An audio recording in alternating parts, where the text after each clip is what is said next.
Live performance is really exciting because it's never the same twice, ever.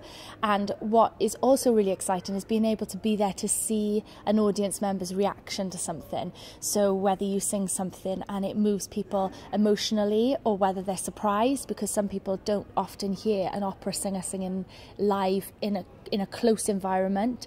So there's lots of different elements of surprise with it. But for me, the best part about it is that it's not the same twice, that I have to become the character, and that every time I do it, it's going to be slightly different.